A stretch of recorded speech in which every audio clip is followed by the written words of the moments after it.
Ce livre est effectivement un plaidoyer pour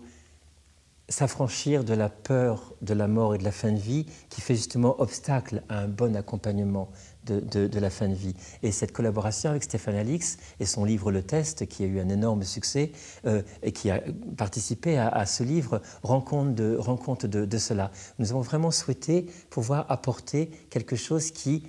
aide à cheminer hors du tabou de la mort. Parce que d'un côté, on ne peut pas abandonner complètement la mort et la fin de vie à la médecine et après lui faire le reproche de ne pas être à la hauteur de nos attentes. Et un médecin qui sent qu'en face de lui, ou une infirmière qui sent qu'il est en face d'elle, quelqu'un qui a déjà cheminé un peu, va pouvoir être plus à même d'apporter des réponses plus claires, plus justes, sans avoir à être dans des mécanismes de protection par rapport à quelque chose qui peut être trop agressif, trop incisif, trop exigeant. Et l'être humain étant ce qu'il est, ça va déclencher des mécanismes de protection face à ça. Ce livre est vraiment pour objectif de donner des éléments très concrets, très pratiques de compréhension,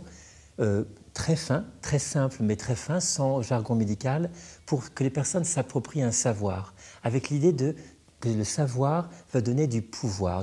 non en tant que puissance, mais du pouvoir dans le pouvoir communiquer, pouvoir comprendre, pouvoir être très intelligent dans une situation et interagir aussi, soit avec soi-même, soit avec la personne malade et avec les médecins, pour être de vrais partenaires en connaissance de cause de ce qui se passe dans les décisions à prendre, que dans les justes paroles à échanger.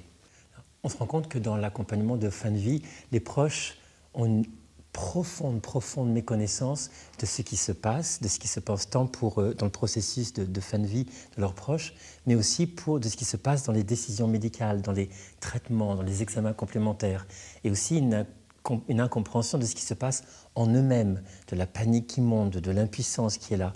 Et il y a un aspect extrêmement important, c'est toute la dimension psychologique de compréhension de moi-même, qu'est-ce que je vis en ce moment, comprendre qu'est-ce qui se passe dans l'interaction avec le médecin et surtout qu'est-ce qui se passe dans l'interaction avec la personne que j'aime et qui est en train de mourir. Et avec des chapitres importants sur qu'est-ce qu'on dit en fin de vie, qu'est-ce qu'on partage en fin de vie. Et c'est des choses tellement évidentes de dire son amour, mais comment on dit son amour? Dire au revoir, mais comment on dit au revoir? Et là, j'ai puisé dans toutes mes années de pratique en soins palliatifs, d'accompagnement des personnes en fin de vie sur le terrain, pour savoir que ces questions sont pertinentes et sont absolument essentielles.